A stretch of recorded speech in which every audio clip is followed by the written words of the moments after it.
Hi friends, ಈ ವಿಡಿಯೋಗೆ ಮರೀದೆ ನಿಮ್ಮ ಕಡೆಯಿಂದ ಒಂದು ಲೈಕ್ ಎಕ್ಸ್ಪೆಕ್ಟ್ ಮಾಡ್ತಾ ಇದ್ದೀನಿ. ಅದೇ ರೀತಿ ಯಾರಾದರೂ ಸಬ್ಸ್ಕ್ರೈಬ್ ಮಾಡ್ಕೊಂಡಿಲ್ಲ ಅಂತಂದರೆ ಸಬ್ಸ್ಕ್ರೈಬ್ ಮಾಡಿಕೊಂಡು ಪಕ್ಕದಲ್ಲಿರುವ ಬೆಲ್ ಐಕನ್ ಅನ್ನು ಒತ್ತಿ ಆಲ್ ಅಂತ ಪ್ರೆಸ್ ಮಾಡ್ಕೊಳ್ಳಿ. ನಿಮ್ಮ ಫೇವ್ರೇಟ್ ಯಾರು, ನೀವು ಯಾರಿಗೆ ವೋಟ್ ಮಾಡ್ತಾ ಇದ್ದೀರಾ ಅಂತ ಈ ವಿಡಿಯೋ ಕೆಳಗಡೆ ಕಮೆಂಟ್ ಮಾಡಿ. ನೋಡೋಣ ಯಾರ್ದು ಜಾಸ್ತಿ ಲೈಕ್ಸು ಕಮೆಂಟ್ಸು ಬರುತ್ತೆ ಅಂತ.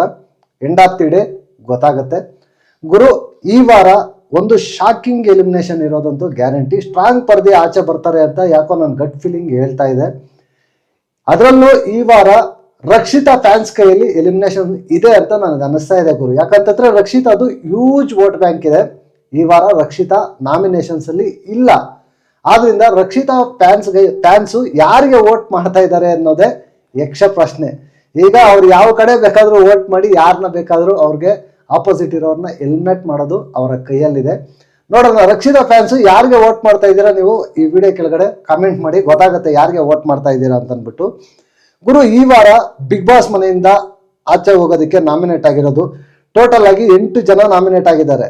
ಗಿಲ್ಲಿ, ಧನುಷು, ಮಾಳು, ಅಶ್ವಿನಿ ಗೌಡ, ಧ್ರುವಂತು, ರಾಶಿಕಾ, ರಿಷಾ ಮತ್ತೆ ಮಲ್ಲಮ್ಮ, ಇಷ್ಟು ಜನ ನಾಮಿನೇಟ್ ಆಗಿದ್ದಾರೆ. ಈ ವಾರ ಶೂರ್ ಶಾಟ್ ಎಲಿಮಿನೇಷನ್ ಇದ್ದೇ ಇರುತ್ತೆ. ನೋ ಎಲಿಮಿನೇಷನ್ ಅಂತೂ ಚಾನ್ಸ್ ಇಲ್ಲ. ಅದರಲ್ಲೂ ಕೂಡ ಒಂದು ಶಾಕಿಂಗ್ ಎಲಿಮಿನೇಷನ್ ಗ್ಯಾರಂಟಿ ಇರುತ್ತೆ ಅಂತ ನನಗಿರ್ತಕ್ಕಂಥ ಇನ್ಫಾರ್ಮೇಷನ್, ಅದ್ರ ಜೊತೆಗೆ ನನಗೆ ಅನಿಸ್ತಾ ಇರೋದು ಎರಡೂ ಸೇರಿಸಿ ನಾನು ಹೇಳ್ತಾ ಇದ್ದೀನಿ. ವೋಟಿಂಗ್ ಅಂತ ಬಂದಾಗ ಗುರು, ವೋಟಿಂಗು ಹ್ಯೂಜ್ ವೋಟಿಂಗ್ ಬೀಳ್ತಾ ಇದೆ, ಸಖತ್ತಾಗಿ ಬೀಳ್ತಾ ಇದೆ, ಎಲ್ಲರಿಗೂ ಚೆನ್ನಾಗಿ ಬೀಳ್ತಾ ಇದೆ. ಬಾಟಮ್ ಅಂತ ಬಂದಾಗ ಬಾಟಮ್ ಅಲ್ಲಿ ಮಲ್ಲಮ್ಮ ಇದ್ದಾರೆ ಗುರು. 3% ಆಫ್ ವೋಟ್ ಬೀಳ್ತಾ ಇದೆ. ಮಲ್ಲಮ್ಮಗೆ ಸ್ಟಾರ್ಟಿಂಗ್ ಫಸ್ಟ್ ವೀಕಲ್ಲಿ ಚೆನ್ನಾಗಿ ಬಿತ್ತು ಗುರು, ಮತ್ತೆ ಬರ್ತಾ ಡಿಪ್ ಆಗೋಯ್ತು. ಕಾರಣ ಇಷ್ಟೇ, ಸ್ಕ್ರೀನ್ ಪೇಸ್ ಇಲ್ಲ, ಎಂಟರ್ಟೈನ್ಮೆಂಟ್ ಇಲ್ಲ. ಅವರು ಇದನ್ನ ಅವರೇ ಹಾಳು ಮಾಡ್ಕೊಂಡ್ರು ಅಂತ ಹೇಳ್ಬೋದು. ಮಲ್ಲಮ್ಮಗೆ 3% ವೋಟ್ ಬೀಳ್ತಾ ಇದೆ ಗುರು. ಮಲ್ಲಮ್ಮ ಮೇಲೆ ರಿಷಾ ಇದ್ದಾರೆ. ರಿಷಾಗೂ 3% ಆಫ್ ವೋಟ್ ಬೀಳ್ತಾ ಇದೆ. ಬಟ್ ರಿಷಾನ್ ಕಳಿಸ್ತಾರಾ ಇಲ್ವಾ ಅನ್ನೋದು ನನಗೆ ಯಾಕೋ ಡೌಟ್ ಗುರು. ಯಾಕಂತಂದ್ರೆ ರಿಷಾ ಬಿಗ್ ಬಾಸ್ ಮನೆಯಲ್ಲಿ ಕಂಟೆಂಟ್ ಕೊಡ್ತಾ ಇದ್ದಾಳೆ, ಜಗಳ ಕ್ರಿಯೇಟ್ ಮಾಡ್ತಾ ಇದ್ದಾಳೆ. ರಿಷಾನ ಬಿಗ್ ಬಾಸ್ ಮನೆಯಿಂದ ಕಳಿಸೋದು ಡೌಟು ಅಂತ ನನಗೆ ಅನಿಸ್ತಾ ಇದೆ. ಬಟ್ ಆದ್ರೂ ನೋಡಬೇಕು, ವೋಟ್ ಕಡಿಮೆ ಬಂದರೆ ಬಿಗ್ ಬಾಸ್ ಏನು ಮಾಡ್ತಾರೋ ಗೊತ್ತಿಲ್ವಲ್ವಾ. ಅದಕ್ಕೆ ನೋಡೋಣ, ಎಂಡ್ ಆಫ್ ದಿ ಡೇ ಗೊತ್ತಾಗುತ್ತೆ. ಎಲಿಮಿನೇಷನ್ ಆದಾಗ 3% ಆಫ್ ವೋಟಿಂಗ್ ಅನ್ನೋದು ಇವ್ರಿಗೆ ಬೀಳ್ತಾ ಇದೆ. ನೆಕ್ಸ್ಟ್ ರಿಷಾ ಮೇಲೆ ಧ್ರುವಂತ್ ಇದ್ದಾರೆ. ಧ್ರುವಂತ್ಗೆ 6% ವೋಟ್ ಬೀಳ್ತಾ ಇದೆ. ಧ್ರುವಂತ್ ನಾನು ಹೋಗ್ತೀನಿ ಅಂತ ಇದ್ರೆ ಹಿಂಗೆ ಆಗೋದು, ವೋಟಿಂಗ್ ಅನ್ನೋದು ಕಡಿಮೆ ಬೀಳ್ತಾ ಇರುತ್ತೆ. ಧ್ರುವಂತ್ ಕೂಡ 6% ಆಫ್ ವೋಟಿಂಗ್ ಅನ್ನೋದು ಬೀಳ್ತಾ ಇದೆ.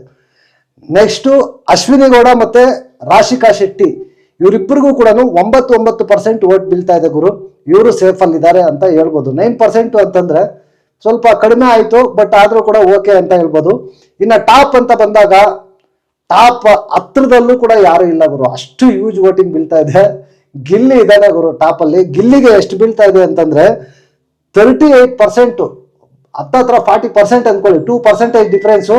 40% ವೋಟ್ ಬೀಳ್ತಾ ಇದೆ ಗಿಲ್ಲಿಗೆ ಅಂತಂದ್ರೆ ಕಡಿಮೆ ಮಾತಲ್ಲ ಗುರು. 38% ವೋಟಿಂಗ್ ಅಂತಂದ್ರೆ ಹ್ಯೂಜ್ ವೋಟಿಂಗ್ ಅಂತ ಹೇಳ್ಬೋದು. ಅದರಲ್ಲೂ ಕಾವ್ಯ ಇಲ್ಲ, ರಕ್ಷಿತಾ ಇಲ್ಲ, ಎಲ್ಲರ ವೋಟಿಂಗು ಬೀಳ್ತಾ ಇದೆ ಅಂತ ಅನಿಸ್ತಾ ಇದೆ. ಹ್ಯೂಜ್ ವೋಟಿಂಗ್ ಬೀಳ್ತಾ ಇದೆ ಗಿಲ್ಲಿಗೆ. ನೆಕ್ಸ್ಟ್ ಸೆಕೆಂಡ್ ಪ್ಲೇಸ್ ಅಲ್ಲಿ ಬಂದಾಗ ಧನುಷ್ ಇದ್ದಾರೆ. ಧನುಷ್ಗೆ 17% ಆಫ್ ವೋಟಿಂಗ್ ಅನ್ನ ಬೀಳ್ತಾ ಇದೆ. 17% ಅಂದ್ರೆ ಅದು ಏನು ಕಡಿಮೆ ಅಲ್ಲ ಗುರು, ಹ್ಯೂಜ್ ವೋಟಿಂಗ್ ಬೀಳ್ತಾ ಇದೆ. ಈ ಕಡೆ ಅಭಿ ಇಲ್ದೇ ಇರೋದು ಕೂಡ ಧನುಗೆ ಪ್ಲಸ್ ಅಂತ ಹೇಳ್ಬೋದು. ನೆಕ್ಸ್ಟ್ ಥರ್ಡ್ ಪ್ಲೇಸ್ ಅಲ್ಲಿ ಬಂದಾಗ ಮಾಳು ಇದ್ದಾರೆ. ಮಾಳು ಮಾತು ಕಡಿಮೆ, ಗೇಮ್ ಅಂತ ಬಂದಾಗ ಸ್ವಲ್ಪ ಪರವಾಗಿಲ್ಲ, ಚೆನ್ನಾಗಿ ಆಡ್ತಾ ಇದ್ದಾರೆ. ಬಟ್ ಆದ್ರೂ ಕೂಡ ಮಾಳುಗೆ ಸ್ವಲ್ಪ ವೋಟ್ ಬ್ಯಾಂಕ್ ಇದೆ, 15% ಆಫ್ ವೋಟ್ ಬ್ಯಾಂಕ್ ಇದೆ. ಮಾಳು ಆಡ್ಬೇಕು ಗುರು, ಆಟ ಆಡ್ಬೇಕು. ಇದೇ ತರ ನಾನು ಸೈಲೆಂಟ್ ಆಗಿ ಇರ್ತೀನಿ ಅಂತಂದ್ರೆ ತುಂಬಾ ಕಷ್ಟ ಅಂತ ನನ್ನ ಒಪಿನಿಯನ್. ನಿಮ್ಗೆ ಏನ್ ಅನ್ಸುತ್ತೆ ಅಂತ ಈ ವಿಡಿಯೋ ಕೆಳಗಡೆ ಕಮೆಂಟ್ ಮಾಡಿ. ನೆಕ್ಸ್ಟ್ ವಿಡಿಯೋದಲ್ಲಿ ಸಿಗೋಣ. Until take care, bye bye, ನಮಸ್ತೆ.